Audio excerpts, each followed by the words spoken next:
19वां अध्याय। हाँ। राजा पृथु ने कहा, हे देवर्षि, अब आप यह कहिए कि भगवान विष्णु ने वहां जाकर क्या किया। तब जलंधर की पत्नी का पतिव्रत कैसे भ्रष्ट हुआ। नारद जी बोले, जलंधर के नगर में जाके भगवान विष्णु ने उसकी पतिव्रता स्त्री वृंदा का पतिव्रत भंग करने का विचार किया। वह उसके नगर में एक उद्यान में जाके ठहर गए और रात में उसको स्वप्न दिया। वह उनकी माया और अद्भुत कार्य पद्धति थी। और फिर उनकी माया द्वारा जलंधर की पत्नी पतिव्रता वृंदा ने रात में स्वप्न देखा कि उसका पति नग्न होकर सिर पर तेल लगाए महिष पर चढ़ा है। वह काले रंग के फूलों की माला पहने हुए है तथा उसके चारों ओर हिंसक जीव हैं। वह सिर मुंडाए हुए अंधकार में दक्षिण दिशा की ओर जा रहा है। उसने अपने नगर को समुद्र में डूबा हुआ देखा और इस प्रकार के बहुत से भयानक सपने देखे कि तत्काल ही वह जाग पड़ी और स्वप्नों के संबंध में विचार करने लगी। इतने में उसने सूर्य का उदय होते हुए देखा तो उसमें उसे एक छिद्र दिखाई दिया। तब वह कांतिहीन था। इसे उसने अनिष्ट जाना।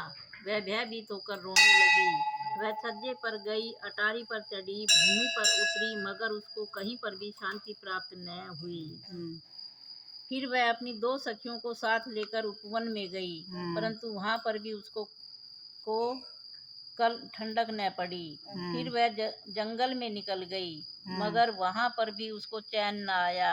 वन में उसने सिंह के समान 2 भयंकर राक्षसों को देखा, जिससे वह अत्यंत भयभीत होकर वहां से भागने लगी। उसी क्षण वहां पर अपने शिष्यों सहित एक मुनि तपस्वी आ गया।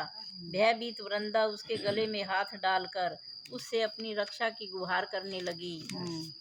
मुनि ने अपनी एक ही हुंकार से उन दोनों राक्षसों को वहां से भगा दिया। वृंदा को आश्चर्य हुआ। वह भय से मुक्त होकर मुनिनाथ को हाथ जोड़कर प्रणाम करने लगी और कृतज्ञता का ज्ञापन किया। फिर उसने मुनि से अपने युद्धरत पति के संबंध में उसकी कुशल क्षेम का प्रश्न किया। मुनि ने मौन होकर आगे पीछे देखकर कुछ कहना ही चाहा कि उसी समय 2 वानर मुनि के समक्ष आकर हाथ जोड़कर खड़े हो गए और ज्यों ही मुनि ने भरकुटी संकेत किया, त्यों ही वह उड़कर आकाश में चले गए। फिर जलंधर का सिर वह धड़ लेकर मुनि के पास आ गए। तब वृंदा अपने पति को मृत हुआ जानकर मूर्छित होकर पृथ्वी पर गिर पड़ी और अनेक प्रकार के वचन कहकर दारुण्य विलाप करने लगी। तत्पश्चात उसने उस मुनि से कहा, हे कृपा निधे, आप मेरे पति को जीवित कर दीजिए। पतिव्रता परायण दैत्य पत्नी ऐसा कहकर दुख की श्वासों को छोड़ती हुई मुनीश्वर के चरणों में गिर पड़ी। तब मुनीश्वर ने कहा, वह शिवजी द्वारा युद्ध में मारा गया है, अतएव जीवित नहीं हो सकता, क्योंकि जिसे भगवान शंकर मार देते हैं वह कदापि जीवित नहीं हो सकता। परंतु शरणागत की रक्षा सनातन धर्म है, अतः मैं कृपा कर इसे जिलाए देता हूँ। नारद जी कहते हैं कि वह मुनि साक्षात विष्णु ही थे, जिन्होंने की यह सब माया फैला रखी थी। वह वृंदा के पति को जीवित करके अंतर्धान हो गए। जलंधर ने उठकर वृंदा का आलिंगन किया और उसका मुख चूमा।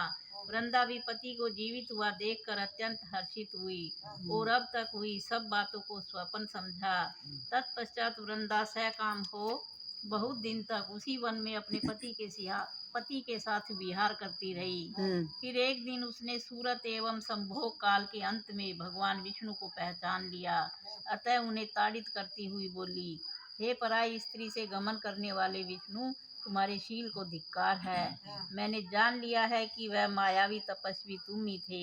हे राजन, ऐसा कहकर वह परम क्रुद्ध हो पतिव्रता वृंदा ने अपने तेज को प्रकट करते हुए शाप दिया, जो तुमने अपनी माया से 2 राक्षस मुझे दिखाए थे, वही दोनों राक्षस किसी समय तुम्हारी भी स्त्री का हरण करेंगे और उसके विरह में दुखी होकर तुम वानरों की सहायता से वन में भ्रमण करोगे और यह सर्वेश्वर जो इस समय तुम्हारा शिष्य बना है, यह वहाँ तुम्हारा साथी रहेगा। ऐसा कहकर पतिव्रता वृंदा भगवान विष्णु के लाख मना करने पर भी अग्नि में प्रवेश कर गई। ब्रह्मा आदि देवता आकाश से उसका प्रवेश देखते रहे। वृंदा के शरीर का तेज श्री पार्वती जी के शरीर में चला गया और आकाश से जय जय शब्द होने लगा। पतिव्रत धर्म के प्रभाव से वृंदा ने मुक्ति प्राप्त की। बोलो कार्तिकेय भगवान की जय, विष्णु भगवान की जय।